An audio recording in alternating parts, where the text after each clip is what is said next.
नमस्कार, मैं रवीश कुमार। इस्राइल ने आखिर मानवता की मिसाल पेश कर ही दी। जिस इस्राइल पर गजा को लेकर असीम क्रूरता के आरोप लग रहे थे, उसके प्रधानमंत्री ने गजा पर परमाणु बम गिराने की बात करने वाले अपने एक मंत्री को कैबिनेट की बैठकों से निलंबित कर दिया है। पहली बार नहीं है। 7 अक्टूबर को हमास के हमले के बाद इस्राइल के नेताओं ने गजा को पूरी तरह मिटा देने के अनेक बयान दिए हैं। उन सभी बयानों के बाद गजा पर बमबारी और तेज हुई। आखिर परमाणु बम से हमला करने की बात पर इस्राइल हरकत में क्यों आया?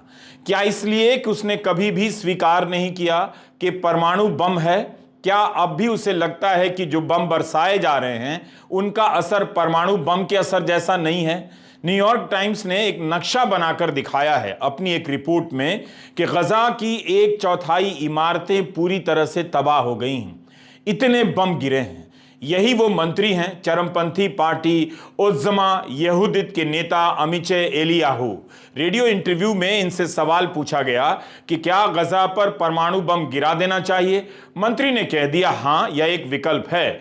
जैसा पत्रकार वैसा जवाब। दोनों ही होश में नहीं हैं कि अगर गजा पर परमाणु बम गिरा तो उसका असर इस्राइल पर भी पड़ेगा। एलियाहू ने सोशल मीडिया पर कहा कि यह हर समझदार इंसान को पता है कि परमाणु वाली बात प्रतीक के तौर पर कही गई। एलियाहू उसी पार्टी के सदस्य हैं जिससे इस्राइल के राष्ट्रीय सुरक्षा मंत्री इतमार बेन-ग्विर आते हैं। बेन-ग्विर वही मंत्री हैं जिन्होंने कुछ दिन पहले कहा था कि गजा में मानवीय सहायता नहीं, हजारों टन विस्फोटक जाना चाहिए। खुद भले ही एलियाहू उतनी अहमियत ना रखते हों, मगर ऐसे ही बयान इस्राइल के राष्ट्रपति आइजैक हर्जोग दे चुके हैं जब उन्होंने कहा कि गजा में कोई नागरिक निर्दोष नहीं है। जब इस मंत्री से पूछा गया कि गजा पर पूर्ण कब्जा हो जाएगा तो फलस्तीनी आबादी कहां जाएगी, तो जनाब ने कहा कि वो आयरलैंड या रेगिस्तान में जा सकते हैं। गजा के आम लोगों को राक्षस कहते हैं, जबकि अमेरिका से लेकर तमाम देश बार बार कह चुके हैं कि हमास और गजा के आम लोगों में बहुत अंतर है। गजा के सभी लोग हमास नहीं हैं। एलियाहू ने कहा है कि उत्तरी गजा को अस्तित्व का अधिकार ही नहीं है। क्या इस बात के लिए नेतन्याहू पूजे जाएंगे कि उन्होंने परमाणु बम गिराने वाले एक मंत्री को कैबिनेट की बैठकों से निलंबित कर दिया? मगर वही बातें तो बाकी लोग भी कर रहे हैं। खुद उनके फैसलों से भी यही झलकता है। जेरूसलम पोस्ट ने संपादकीय में लिखा है कि एलियाहू को जाना होगा, मगर गजा के नागरिकों पर हजारों टन बम गिराने वाले नेतन्याहू को कौन बर्खास्त करेगा? वहां के अखबारों में ही लेख छप रहे हैं कि प्रधानमंत्री नेतन्याहू को इस्तीफा देना चाहिए, नाकामी की जिम्मेदारी स्वीकार करनी चाहिए और फिर इन्हें बर्खास्त कर दिया जाना चाहिए। जेरूसलम में नेतन्याहू के घर के बाहर सरकार की नाकामी के खिलाफ प्रदर्शन हुए हैं। उनके इस्तीफे और जेल में डालने की मांगे की गईं। तल अवीव में हजारों लोगों का प्रदर्शन हुआ। लोगों के पोस्टर पर युद्ध विराम की मांगे लिखी हैं और बंधकों की हर हाल में रिहाई के नारे लिखे हैं। नेतन्याहू के दफ्तर ने ट्वीट कर कहा है कि नागरिकों को नुकसान ना पहुंचे, इसके लिए इस्राइल अंतर्राष्ट्रीय कानूनों के उच्चतम मानकों के अनुसार अपनी कार्रवाई कर रहा है। गजा के नागरिकों पर बम गिराए जा रहे हैं। दुनिया भर के देश बमबारी रोक देने की अपील कर रहे हैं। नेतन्याहू का दफ्तर कह रहा है कि इस्राइल अंतर्राष्ट्रीय कानूनों के उच्चतम मानकों के अनुसार अपनी कार्रवाई कर रहा है। अगर यह उच्चतम मानकों का प्रदर्शन है, पालन है, तो क्या इसके बाद भी कुछ कहना और समझना बाकी रह जाता है? जो इस्राइल किसी की नहीं सुन रहा, परमाणु बम वाले बयान को लेकर हरकत में क्यों आया? इस्राइल के परमाणु बम रखने के अंदेशे के चलते ही उसके पड़ोसी देश परमाणु बम रखने की बात करते हैं। ईरान पर इस बात को लेकर प्रतिबंध भी लगाए गए, जिससे उसकी अर्थव्यवस्था को भारी क्षति पहुंची। क्या इस चिंता से इस्राइल ने विरासत मंत्री को निलंबित करने की बहुत जल्दी दिखाई? 7 अगस्त के बाद से लेकर अब तक इस्राइल ने गजा पर कितने हजार टन के बम गिराए हैं, इसे लेकर मीडिया में अलग अलग आंकड़े हैं। 3 नवंबर की मिडिल ईस्ट मॉनिटर की रिपोर्ट है कि इस्राइल अभी तक 25,000 टन बम गिरा चुका है, जो 2 परमाणु बम के बराबर है। गजा के एक घर पर औसतन 10 टन बम गिरा है। पिछले 2 दिनों में और भारी बमबारी हुई है। डॉक्टर अबू सित्ता ने ट्वीट किया है कि अल शिफा में 500 शव लाए गए। डॉक्टर सिता गजा के अल-शिफा अस्पताल के सर्जन हैं, वहां पर वॉलंटियर के रूप में काम करने गए हैं। न्यूयॉर्क टाइम्स ने सैटेलाइट की तस्वीरों से रिपोर्ट किया है कि जबलिया कैंप पर गिराए गए कम से कम 2 बम 2000 पाउंड के थे।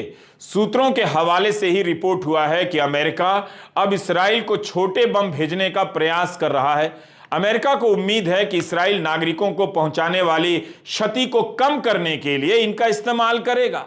क्या दुनिया को अब मानवता की यही परिभाषा स्वीकार कर लेनी चाहिए कि अमेरिका छोटे बम की सप्लाई करेगा ताकि नुकसान कम हो? क्या यह मान लिया गया है कि अब दुनिया में कोई भी सोचने समझने लायक नहीं बचा? 30 दिनों से बम बरस रहे हैं, 10,000 से अधिक लोग मर गए, हजारों लोग घायल हो गए। अब अमेरिका छोटा बम भेजेगा ताकि आप उनकी मानवीयता पर पिघल जाएं। जिस मंत्री ने परमाणु बम से हमले की बात कही है और जो नेतन्याहू कर रहे हैं, दोनों में क्या अंतर है? बम गजा पर गिर रहे हैं और मानवता इस्राइल में प्रवाहित हो रही है। यहां के 100 डॉक्टरों ने, इस्राइल के 100 डॉक्टरों ने मांग पत्र पर दस्तखत किए हैं कि गजा के अस्पताल पर बम गिरा देना चाहिए, जैसे अभी तक इस्राइल गजा के अस्पतालों पर पानी छिड़क रहा था। 29 दिनों से जो डॉक्टर और मेडिकल कर्मचारी गजा में फंसे हैं और बमबारी के बीच इलाज कर रहे हैं, क्या उन्हें भी मारने की मांग की जा रही है और वो भी डॉक्टर कर रहे हैं? क्या नेतन्याहू इन 100 डॉक्टरों के खिलाफ भी कार्रवाई करेंगे? संयुक्त राष्ट्र के अनुसार जब से युद्ध शुरू हुआ है, गजा में 40 से अधिक स्वास्थ्य कर्मचारी मारे गए हैं। कई डॉक्टरों का पूरा परिवार तबाह हो गया है और उसके बाद भी 100 इस्राएली डॉक्टर बाकायदा साइन कर रहे हैं कि गजा के अस्पतालों पर बम गिरा देना चाहिए। जो भी है, इस्राएल के इस मंत्री के बयान को लेकर अरब देशों ने एक बार फिर से निंदा और कड़ी निंदा करने की जिम्मेदारी निभा दी है। अरब देशों ने प्रेस रिलीज जारी करने में कोई कमी नहीं की। बम गिरने के साथ ही उनके यहां से कड़ी निंदा की प्रेस रिलीज आ जाती है। 30 दिनों के बाद भी अरब एकता नाम की चीज नजर नहीं आई और आई भी तो उसका असर नहीं दिखा। अमेरिका के विदेश सचिव 1 महीने में तीसरी बार इस्राइल और अरब देशों का दौरा कर रहे हैं। इनके दौरे से हेडलाइन ही बन रही है मगर नतीजा नहीं निकल रहा। ब्लिंकन मानवाधिकार के लिए विराम की बात करते हैं मगर इस्राइल उसका उल्टा करता है। 22 अरब देश हैं जिसका हिस्सा फलस्तीन भी है।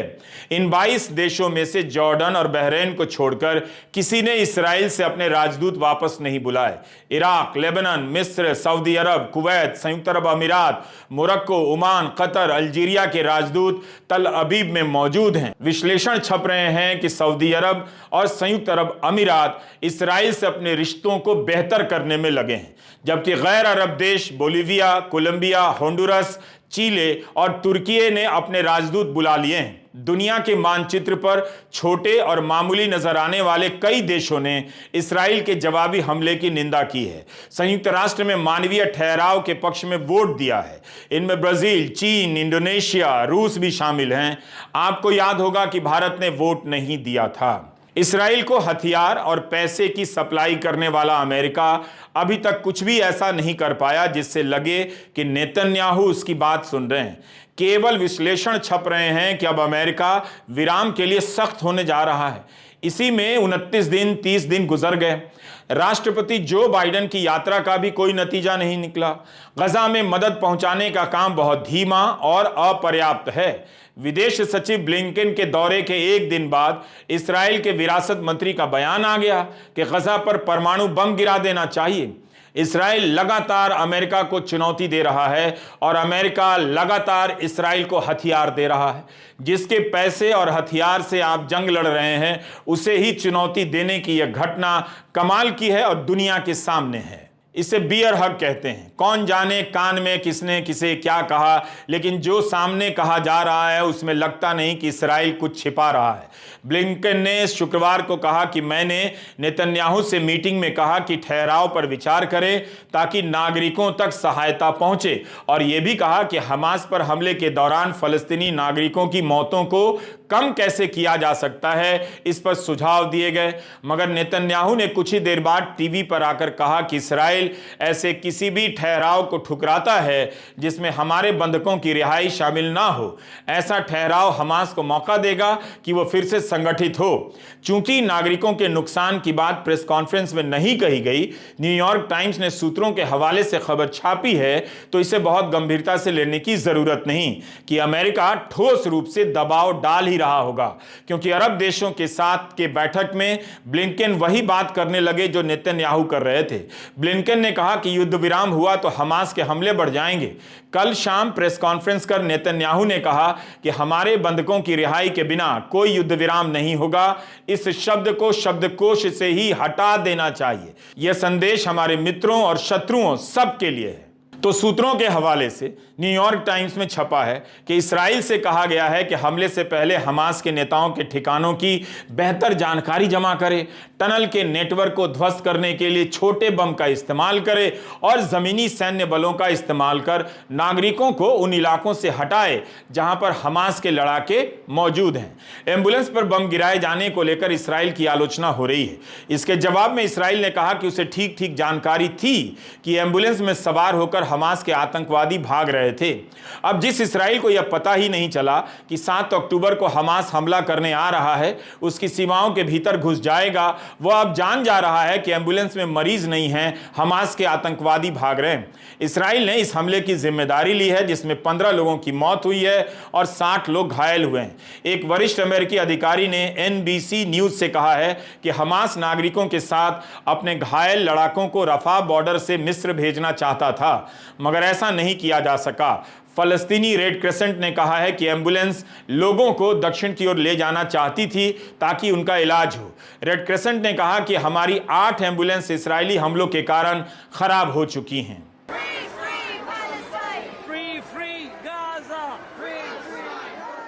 इस्राइल के इस हमले के विरोध में लंदन, पेरिस, बर्लिन में बड़े बड़े प्रदर्शन हुए। यह वीडियो ऑस्ट्रेलिया का है। यहां भी रविवार के दिन काफी बड़ा प्रदर्शन हुआ। इस्राइल इन प्रदर्शनों पर हमास के समर्थक होने का आरोप लगाता है, जबकि इनमें आने वाले लोग फलस्तीन की मांग कर रहे हैं, उसकी मुक्ति के नारे लगा रहे हैं और गजा पर बमबारी रोकने की मांग कर रहे हैं। इस्राइल के अखबारों में अब लेख छप रहे हैं कि इस्राइल के समर्थन में भी दुनिया भर में प्रदर्शन होने की जरूरत है, लेकिन यह वो प्रदर्शन है जो अपने देश की सरकार के खिलाफ भी हो रहे हैं। जनता खुद भी सड़कों पर आ रही है, ना कि लाई जा रही है। इस्राएली सेना ने अपने प्रेस कॉन्फ्रेंस में बताया है कि हमले के बाद से इस्राइल ने अपने विमानों से 15 लाख पर्चे गजा में गिराए हैं। अभी तक बम के गिराए जाने की ही रिपोर्ट हो रही है, मगर जेरूसलम पोस्ट ने छापा है कि 15 लाख पर्चे गिराए गए हैं और सेना ने दावा किया है कि 60 लाख फोन कॉल किए गए हैं। ऐसी कार्रवाई इस्राइल की सेना ने पहले भी की है। रिपोर्ट में यह साफ साफ नहीं लिखा है कि क्या ये फोन कॉल केवल गजा में किए गए। वहां तो बिजली नहीं, फोन चार्ज नहीं, कनेक्शन नहीं, बम गिर रहा है, फोन उठाने के लिए कौन घरों में बैठा है। विचित्र विचित्र की बातें हो रही। अल जजीरा में ये जोरेन कुसुवैग की 3 नवंबर की रिपोर्ट है। बताया गया है कि इस्राइल हमले की शुरुआत में ये बताया करता था कि कितने हवाई हमले किए जा रहे हैं, कितने बम गिराए जा रहे हैं। फिर इसमें संशोधन किया गया। हो सकता है कि ये सोचकर कि गजा पर हजारों बम गिराना सही संदेश नहीं दे रहा है, तब इस्राइल ने ये आंकड़े देने शुरू कर दिए कि वो कितने ठिकानों पर हमले कर रहा है। 1 सप्ताह पहले आखिरी बार आंकड़े जारी किए गए कि गजा में 12,000 ठिकानों पर हमले किए गए। इसके अलावा कुछ जानकारी नहीं, कैसे हमला हुआ, किस पर हमला हुआ।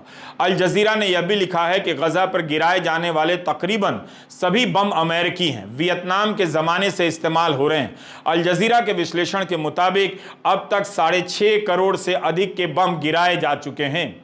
इस युद्ध को जानने समझने के लिए कई तरह के अखबारों को पलटना पड़ता है। कौन क्या कह रहा है, क्या नहीं कह रहा है, इस पर ध्यान देने की जरूरत है।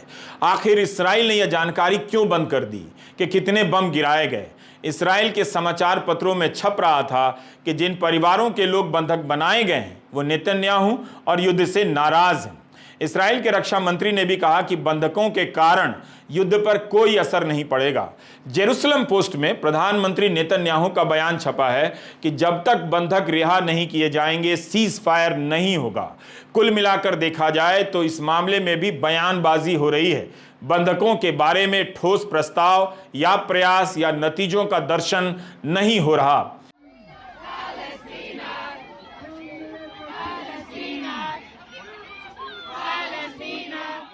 इस बीच वॉशिंगटन में फलस्तीन के समर्थन में लगातार प्रदर्शन हो रहे हैं। व्हाइट हाउस के बाहर हुए प्रदर्शन में मामूली हिंसा भी हुई। लोगों ने दीवारें फांदने की कोशिश की है। इमारत के दरवाजों पर लाल रंग फेंक दिया गया। ब्लिंकन की प्रेस कॉन्फ्रेंस के दौरान लोग हाथों पर लाल रंग लगाकर प्रदर्शन करने लगे, दिखाने के लिए कि अमेरिका के हाथ खून से सने हैं। अमेरिका में एक सैन्य जहाज को इसराइल तक युद्ध सामग्री ले जाने से रोकने के लिए 50 प्रदर्शनकारी उस पर 5 घंटों तक रस्सियों से लटके रहे। वहां के अखबारों में छप रहा है कि गजा पर बमबारी के कारण जो बाइडेन के समर्थन में कमी आ रही है। गैलप के एक सर्वे में निकलकर आया है कि 1 महीने के भीतर जो बाइडेन के समर्थन में 11% की गिरावट आ गई है। बाइडेन को एक तरफ यहूदियों का भरपूर समर्थन मिल रहा है तो दूसरी तरफ अमेरिकी मुसलमानों और गजा पर बमबारी के विरोधी उदारवादियों का समर्थन वो खोते जा रहे हैं। जो बाइडेन की डेमोक्रेट पार्टी में भी विभाजन देखा जा रहा है। इसके बाद भी जो बाइडेन अपनी लाइन पर शुरू से कायम है। इन प्रदर्शनों का असर तो हो रहा है, भले ही युद्ध विराम नहीं हो रहा है, मगर इसराइल को लगने लगा है कि दुनिया में केवल उसकी बात नहीं जा रही है, उससे ज्यादा फलस्तीन की बात भी जाने लगी है। 1 नवंबर को बाइडेन भी ठहराव की बात कर चुके हैं। अमेरिकी सरकार ने अपनी तरफ से साफ कर दिया है कि इसके पीछे उनका उद्देश्य बंधकों की रिहाई के लिए रास्ता बनाना है। बाइडेन मिनियापोलिस में भाषण दे रहे थे, तब किसी ने भीड़ में से कि युद्ध विराम की बात कीजिए। बाइडेन का जवाब आया कि मुझे लगता है हमें युद्ध में ठहराव की जरूरत है। आपने गौर किया होगा कि बाइडेन ह्यूमैनिटेरियन पॉज की बात कर रहे हैं, सीज फायर की नहीं। संयुक्त राष्ट्र की वेबसाइट पर ह्यूमैनिटेरियन पॉज के लिए हिंदी में मानवीय ठहराव का इस्तेमाल हुआ है। इसके बारे में बताया गया है कि सीमित भौगोलिक क्षेत्र के लिए सभी पक्षों को युद्ध रोकना होता है ताकि तय समय में मदद पहुंचाई जा सके। लेकिन उस मदद का क्या फायदा जब आसमान से बेतहाशा बमबारी हो रही है और यहां सभ्य कहलाने वाले देश ह्यूमैनिटेरियन पॉज और सीज फायर की बहस में उलझे हैं। इसराइल दोनों को ही नकार रहा है। मई 2021 में भी विश्व स्वास्थ्य संगठन WHO ने गजा में मानवीय ठहराव की अपील की थी। उस समय कोविड का दौर था और हमास और इसराइल के बीच लड़ाई चल रही थी। तब WHO वैक्सीन और दवा पहुंचाना चाहता था। 2015 में यमन में युद्ध के दौरान 6 दिन के ठहराव की मांग हुई, लेकिन ठहराव से पहले ही प्रस्ताव गिर गया। अप्रैल 2023 में सूडान में सेना और प्रतिस्पर्धी मिलिशिया की लड़ाई में नागरिकों की मौत के बीच यूएन ने मानवीय ठहराव की मांग की थी। आधिकारिक रूप से ठहराव लागू हुआ भी, मगर लड़ाई जारी रही। 2018 में पुतिन ने सीरिया में चल रहे गृहयुद्ध के दौरान दमेस्कस के इलाके में रोजाना 5 घंटे के लिए मानवीय ठहराव की घोषणा की थी। संयुक्त राष्ट्र सुरक्षा परिषद में विस्तृत ठहराव का प्रस्ताव गिर जाने के बाद भी रूस ने इस इलाके में अपने प्रभाव का इस्तेमाल किया और इसकी घोषणा की। मगर गजा के मामले में मानवाधिकार संस्थाएं कह रही हैं कि जिस स्तर की तबाही हो चुकी है उसके लिए ठहराव से कुछ नहीं होगा, युद्ध विराम करना ही होगा। संयुक्त राष्ट्र ने कहा है कि उसके 88 स्टाफ मेंबर मारे जा चुके हैं। यह अब तक किसी भी लड़ाई में यूएन के कर्मचारियों की मौतों की सबसे बड़ी संख्या है। एजेंसी के अध्यक्ष का बयान है कि हमारा काम तकरीबन पूरी तरह बंद हो चुका है। 2 दिन पहले जब विदेश सचिव एंटनी ब्लिंकन इसराइल के दौरे पर थे तो उनके साथ तल अबीब में तैनात होने वाले नए राजदूत जैक लुई भी आए। जैक लुई ने अपना पहचान पत्र इसराइल के राष्ट्रपति को पेश किया और राष्ट्रपति ने अमेरिका के सहयोग की भूरी भूरी प्रशंसा की। इसके बाद भी अमेरिका की हालत यह हो गई है कि वह छोटी कामयाबी की बात कर रहा है। बाइडेन का बयान है कि ठहराव को लेकर छोटी कामयाबी मिल रही है। बाइडेन ने हमेशा कहा कि ठहराव बंधकों की रिहाई के लिए है, लेकिन हमास ने रविवार को कहा कि इसराइल के हमलों के कारण 60 बंधकों का अता पता नहीं। रॉयटर्स ने लिखा है कि अमेरिका ने इसराइल को हमेशा पुरजोर समर्थन दिया, मगर हाल के दिनों में उसके बयानों में बदलाव देखने को मिल रहा है। अब गजा को मानवीय सहायता पहुंचाने, नागरिकों की मौतों को रोकने के प्रयास और ठहराव पर भी बात होने लगी है ताकि बंधकों की रिहाई पर काम हो। मेरी राय में ये सब जबरदस्ती के विश्लेषण हैं, शायद ही कोई इसमें यकीन करेगा। ब्लिंकन के ताजा दौरे में अरब देशों से हुई उनकी बैठक में फलस्तीनी अथॉरिटी के प्रमुख महमूद अब्बास भी शामिल थे। ब्लिंकन ने इराकी नेताओं से बैठक के बाद कहा कि गजा के भविष्य में फलस्तीनी अथॉरिटी की केंद्रीय भूमिका होनी चाहिए। उन्होंने कहा कि एक प्रभावी और पुनर्जीवित फलस्तीनी अथॉरिटी का गजा का प्रशासन संभालना सबसे अच्छा होगा। अन्य देश और अंतर्राष्ट्रीय एजेंसियां अंतराल में सुरक्षा मुहैया करवाती रहेंगी। सभी जानते हैं कि पीएलओ और पीए यानी फलस्तीनी अथॉरिटी को कमजोर करने के लिए हमास को खड़ा किया गया। तो अब हमास को मिटाकर अब्बास को मजबूत करने की बात पर कौन यकीन करेगा। ब्लिंकन कई इस्राएली चेक पॉइंट से गुजरते हुए अब्बास से मिलने रामल्ला गए और वहां से आगे इराक गए। हमास के खात्मे के बाद गजा का प्रशासन कैसा होगा, इस पर भी ब्लिंकन बात करने के लिए अब्बास से मिले। इस प्रस्ताव को लेकर सवाल उठ रहे हैं कि महमूद अब्बास नाम के प्रतिनिधि हैं, इस वक्त ही उनकी कोई हैसियत नहीं, तो आगे इसराइल उनकी बात क्यों सुने। ब्लिंकन के दौरे के बाद इस्राएली सेना का बयान आया कि उसकी ज़मीनी कार्रवाई ने गजा को 2 हिस्सों में काट दिया है। सेना के प्रवक्ता ने कहा है कि इस्राएली सैन्य बलों ने गजा शहर को चारों तरफ से घेरा। हमारा हमला जारी है कहते हैं, और अब एक दक्षिण गजा है और एक उत्तर गजा है। इजराइल ने कहा कि हमारा उद्देश्य है कि उत्तरी गजा से नागरिकों को हटाया जाए ताकि हम हमास के खिलाफ लड़ाई जारी रखें। क्या ये इस्राइल 2 राष्ट्र के समाधान के लिए कभी भी तैयार होगा? युद्ध के बाद ही सही, क्या तैयार होगा? इसका जवाब सभी को मालूम है, तैयार नहीं होगा। इसे सुनिश्चित कराने में अमेरिका से लेकर कई देश पहले भी नाकाम रहे हैं। उनका दोहरापन सामने आ चुका है। 25 अक्टूबर को राष्ट्रपति जो बाइडेन ने व्हाइट हाउस में कहा कि मुझे इस बात को लेकर बिल्कुल भ्रम नहीं कि मौतों की संख्या को लेकर फलस्तीनी सही बोल रहे हैं। उसी के देश के अखबार लिख रहे हैं, अमेरिका के, कि इस्राइल ने 1/4 से ज़्यादा इमारतों को नष्ट कर दिया है, लाशें बिछी हुई हैं। मगर बाइडेन को भरोसा नहीं कि फलस्तीनी मरने वालों की संख्या को लेकर सही बोल रहे हैं। गजा में हमास के स्वास्थ्य मंत्रालय ने कहा है कि मरने वालों का आंकड़ा 9,770 के पार जा चुका है। 2,550 औरतें हैं, 4,000 बच्चे और किशोर मारे गए। वॉशिंगटन पोस्ट ने लिखा है कि किसी भी युद्ध में मरने वालों के आंकड़े अस्पष्ट ही होते हैं, बदलते रहते हैं। इसराइल में ही मौतों का आंकड़ा आ जाने के बाद सभी मरने वालों की शिनाख्त नहीं हो पाई है।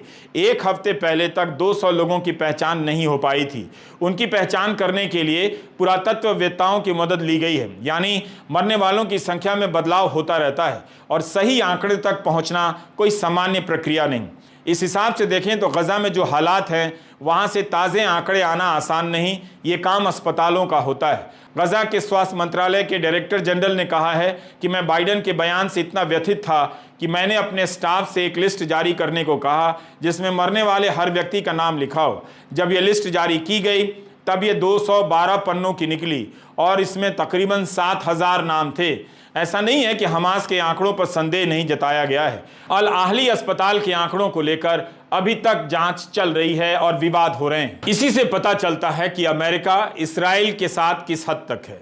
जबकि अमेरिकी सरकार की रिपोर्ट में गजा के स्वास्थ्य मंत्रालय के आंकड़े प्रकाशित होते रहते हैं और वो भी बिना किसी चेतावनी के। संयुक्त राष्ट्र के मानवाधिकार उच्चायुक्त ने भी इन आंकड़ों को अपनी तफ्तीश के बाद सही पाया। बाइडेन कह रहे हैं कि उन्हें इन आंकड़ों में भरोसा नहीं। ज़रूर फ़लस्तीनी आंकड़ों को लेकर कुछ सवाल हो सकते हैं, जैसे उन आंकड़ों में नहीं बताया जाता है कि हमास के कितने मारे गए और आम नागरिक कितने। मगर यह गिनने और बताने की हालत वहाँ कैसी होगी, इसकी उम्मीद किस आधार पर की जा रही है। इसराइल की सेना का दावा है कि हमास के 12 कमांडरों को मार दिया गया है। ज़मीनी कार्रवाई में इसराइल के भी करीब 30 जवान मारे गए हैं। इसी के साथ उत्तरी गजा में हमास के 450 अड्डों को भी तबाह करने का दावा किया जा रहा है। People are living in a horrific nightmare. Food and water are running out. A steady flow of aid is needed to meet the desperate needs now. Humanitarians must be able to deliver it safely, and civilians must be able to reach it safely. Without this, lives will be lost and conflict will spread. उधर गजा में पानी नहीं है। लोगों को रोटी मिल जा रही है तो पानी नहीं, पानी मिलता है तो रोटी नहीं। वहाँ इतना बम बरसाया गया है कि साफ पानी की संभावना समाप्त हो चुकी है। वॉशिंगटन पोस्ट में एक माँ का ब्यौरा छपा है कि 6 हफ्ते के नवजात बच्चे को वो दूध नहीं पिला पा रही है क्योंकि उसके खुद के पीने के लिए पानी नहीं है। उस महिला को पूरे दिन में 250 मिलीलीटर पानी मिलता है, जबकि अमेरिका के ही डॉक्टर कहते हैं कि प्रसूता माँ को दिन में कम से कम 2 से 3 लीटर पानी पीना चाहिए। कहा जा रहा है कि 20 लाख से अधिक लोगों को पूरे दिन में 2 लीटर पानी भी नसीब नहीं। पहले भी यहां भेजा जाने वाला पानी इतना गंदा होता था कि 4 में से 1 बच्चे को डायरिया की बीमारी रहती थी। संयुक्त राष्ट्र राहत व कार्य एजेंसी UNRWA ने कहा है कि जल्दी ही लोग प्यास से तड़पकर मरने लग जाएंगे। गजा में एक ही यूनिवर्सिटी थी, उस पर भी बमबारी कर दी गई है। इस बीच भारत की प्रतिक्रिया का पता नहीं चल पा रहा है। शुरुआती बयानों और संयुक्त राष्ट्र में मतदान के समय गैर हाजिर रहने के अलावा विश्वगुरु किस तरह से शांति स्थापित करने में प्रयासरत है, इसका ब्यौरा गोदी मीडिया में भी नहीं मिलता है।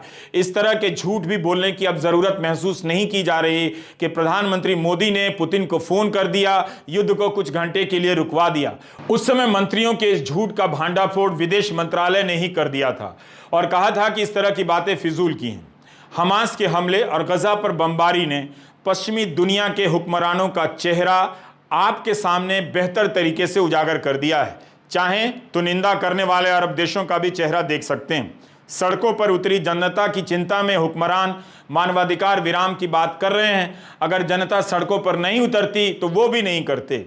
यही आपके सुपर पावर देश हैं और आप उनकी सुपारी लिए गांव-गांव में घूम रहे हैं। नमस्कार, मैं रवीश कुमार।